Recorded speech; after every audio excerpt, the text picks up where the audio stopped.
Hi everyone, it's QuickyBaby and welcome back to World of Tanks, and today we've got the pleasure of watching Panzer Viking playing in the original OG Seal Clubber. This is the Churchill III. The Churchill III is as old as the game. I believe it was one of the rewards that you could be able to get, or maybe not. Maybe it was just randomly in the tech tree when it first started out.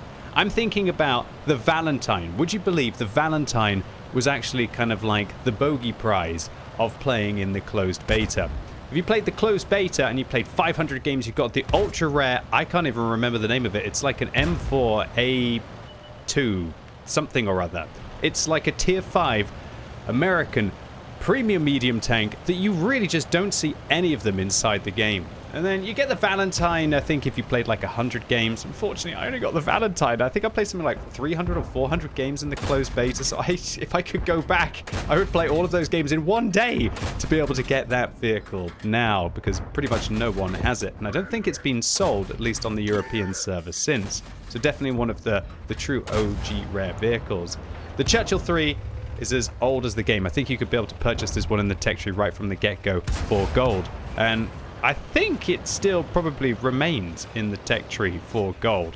This is one of the vehicles that you can get for using most of the invite codes for World of Tanks. I believe the invite code WhatReddit is the best one that's going around. I think it's WhatReddit forever. So if any of you or your friends do start, then, you know, free shout out to you, Reddit. It's bizarre. Like, I'm sitting here with a few 100,000 followers on Twitch and YouTube, but Wargaming still won't give me my own invite code. Bizarre that. But yeah, free advertising for Reddit. I wonder how long I've been propping up that, the kind of like the invite code there from that perspective.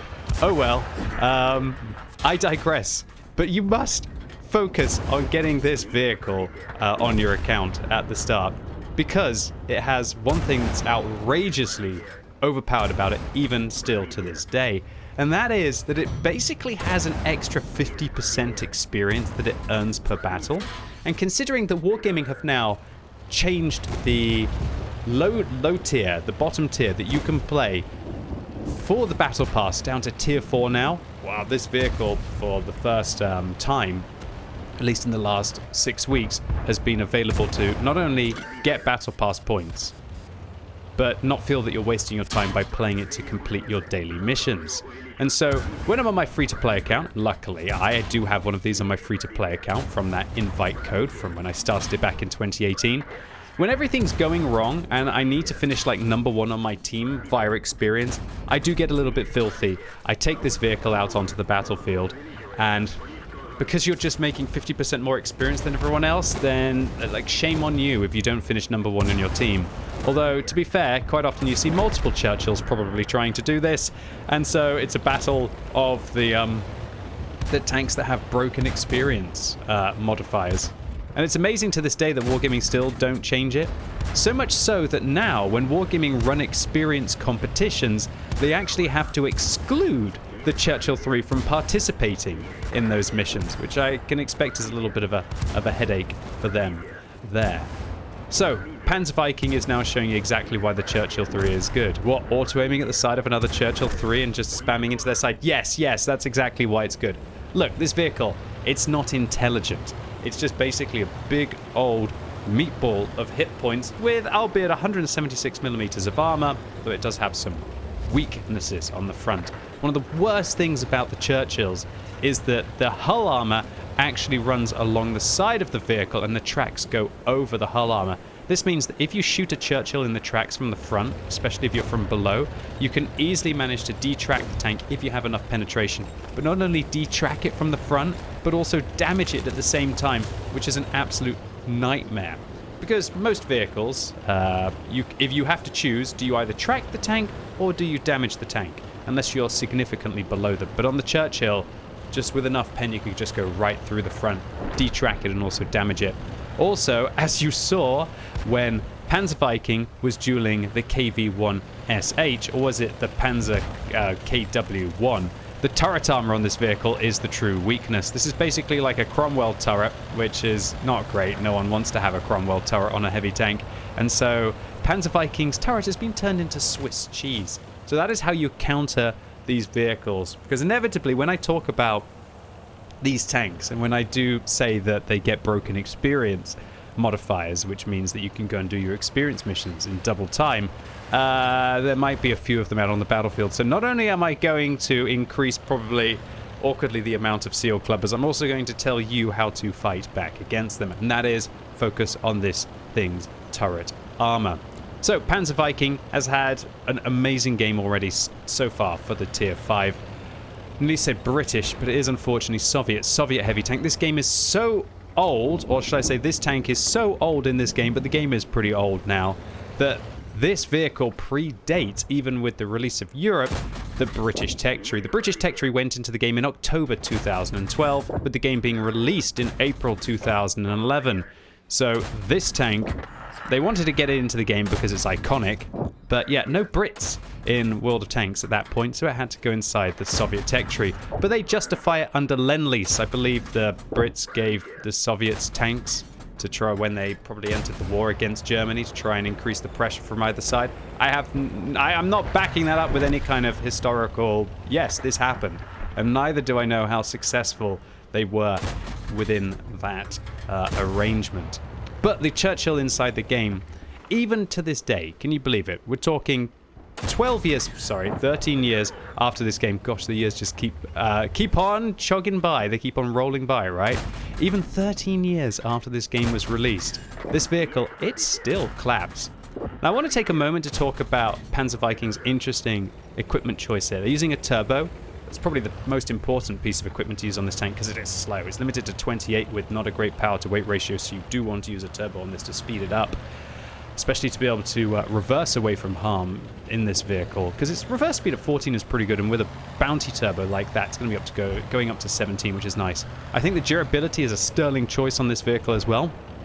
Because of how vulnerable the tracks going over the hull are, I think using the durability is just an amazing choice on this tank, because it means that you're most likely not going to get locked down so quickly, and your opponents aren't going to be able to do that horrible thing where they not only damage your tracks, but damage your tank from the front of the vehicle as well. It also means when your tracks do get fully repaired, they're not going to be coming off so easily afterwards, as when you naturally repair your tracks with the durability device, they do go back to full health. Interesting though, Panzer Viking's using vents. Now, you know me, I'm a vents lover on this tank, but not even I use vents on this vehicle. But one thing that's really interesting in this replay is that the engagement at long range that Panzer Viking is having to do, the vents will actually be better than the gun rammer, because they're going to be reducing your aim time, they're going to be improving your accuracy by not quite 3%, 2.5%, because there's no slot bonuses here at tier 5.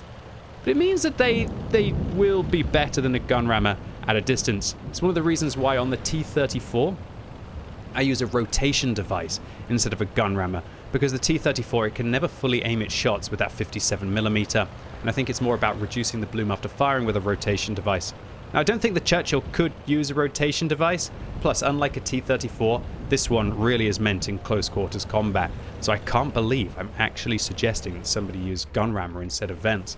Although, who am I to give advice? Because Panzer Viking now is at 6 kills and managed to pick up 2,600 damage in a tier 5 tank, and they're now in a 2 versus 5 situation. So there's the T-28. Good accuracy here. Looks like Panzer Viking is now releasing the gold rounds. The second one doesn't go in. The third round doesn't hit the tank. You can see this vehicle at long range, even when you're using a premium consumable, probably with a really good crew that Panzer Viking has, and you're using vents instead of a gun rammer, the tank still blooms out so much that you just can't really snipe at these distances.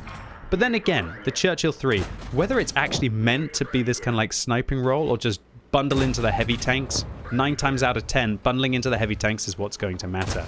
Talk about what's going to matter. Panzer Viking is now finding themselves in a 1 versus 5 scenario. And I should also mention the vents here will be giving Panzer Viking an extra 2.5% view range as well, which might be useful. And whoa, now the shots are going home. Oh, just as I open my big mouth, one ricochets off the upper turret armor of the Wolverine, but that one flies through right into the Stug as the low tier puppies now waltz one by one towards Panzer Viking.